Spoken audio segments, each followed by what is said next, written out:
Hello YouTube, my name is Trevor McLean, and today I'm going to show you a do-it-yourself concrete vibrating table that I made to build a high quality stone veneer and cementitious tile. So I initially got the idea for building my own concrete vibrating table from a video posted by Globe Marble on YouTube. Now, in the initial video it shows the gentleman mounts a concrete vibration motor to the bottom of a piece of wood and then flips it over and uses two sawhorses for a concrete vibration table. So I initially adapted that idea, mounting the motor to the bottom of my table, and it did work to vibrate out the bubbles, but I had a few issues. One, my floor isn't level in my basement, and two, the table would bounce around a lot. So I'm going to show you that my modifications I made to make the table work and a little test to show you how it works. Okay, so here's the table.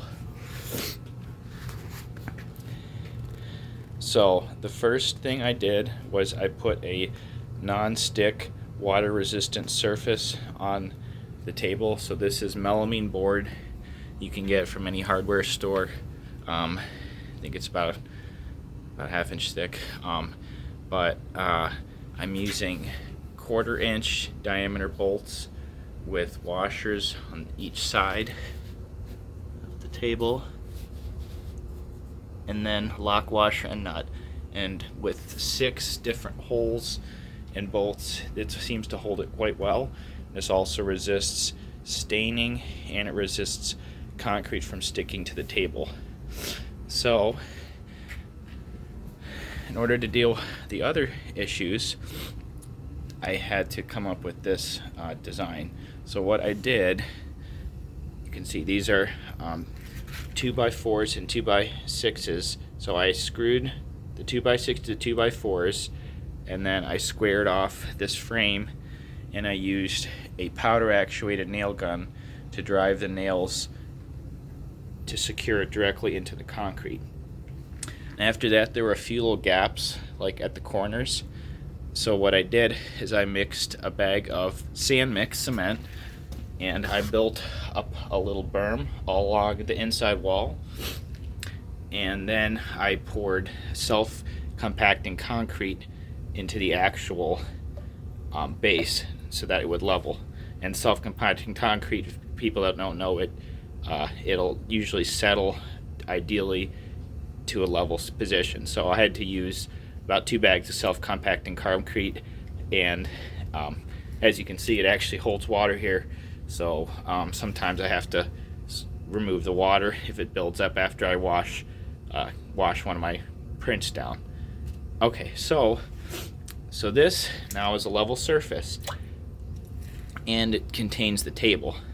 So the final thing I did, these table is not very heavy, so what I had to do was weigh down the legs, and if you notice, I built the frame just a little wider than the legs, and the reason for that is so I can actually, when I put these weights I put onto the legs, it prevents it from moving and it keeps in position. So the way I made these legs weights was I used, these are gallon water or milk jugs, cut the top off, and then I took a 50 or 60 pound bag of cement and general purpose mix, and then I scooped the cement with a cup evenly into each of the jugs and then let it set, and so that formed a strong foot, and now this doesn't bounce and vibrate when it moves. So I'll show you guys here how level. So the table is very level in the center,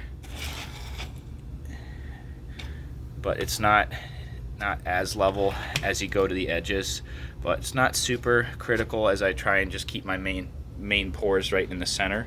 So I'm going to show you guys just an example of the table working. And the last component, which I adapted from the Globe Marble video, is the concrete vibrating motor. So as you can see, I mounted it the same way that I mounted the melamine board, with washers lock nuts, or sorry, lock washers and regular nuts, and an extra nut just to help reduce vibrating loose. So, alright, so that cord runs to a power adapter, which I'm using as my on switch. I don't even have a VFD on the motor. I'm just using a full blast right up to my outlet. Okay, so I'll show you guys the table vibrating.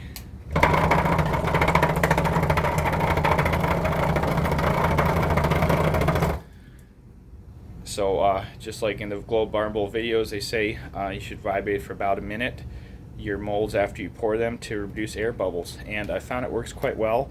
Here is one of my previous pours using a stone veneer wall mold.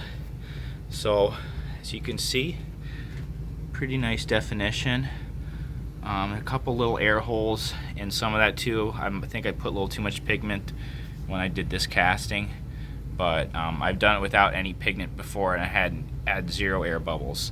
So alright, well, I hope that my videos helped you, and if you are looking to build a concrete vibrating table, this is a very affordable way to do so, and you get very consistent results. Thank you for watching my video, and have a great day.